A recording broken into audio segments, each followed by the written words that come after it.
Ой нэрмийн харамуутсан. Тийм багаз. Би нүгээс хараагаа уншлуулаад нэг өдөр орчтой тэгээ хоцроод манай ангих намайг яасан яагаад үний шилдэг зүтсэн гэсэн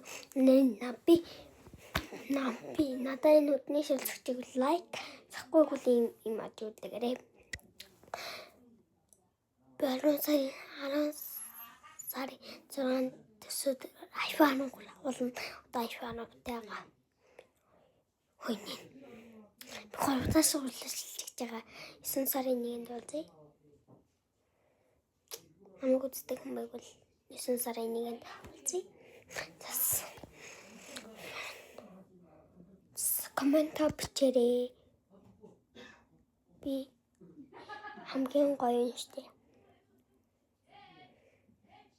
Шүтний авраад зургаар ингээд болохоор тэгээд өсөөдөр гоё амар гоё биш үү. За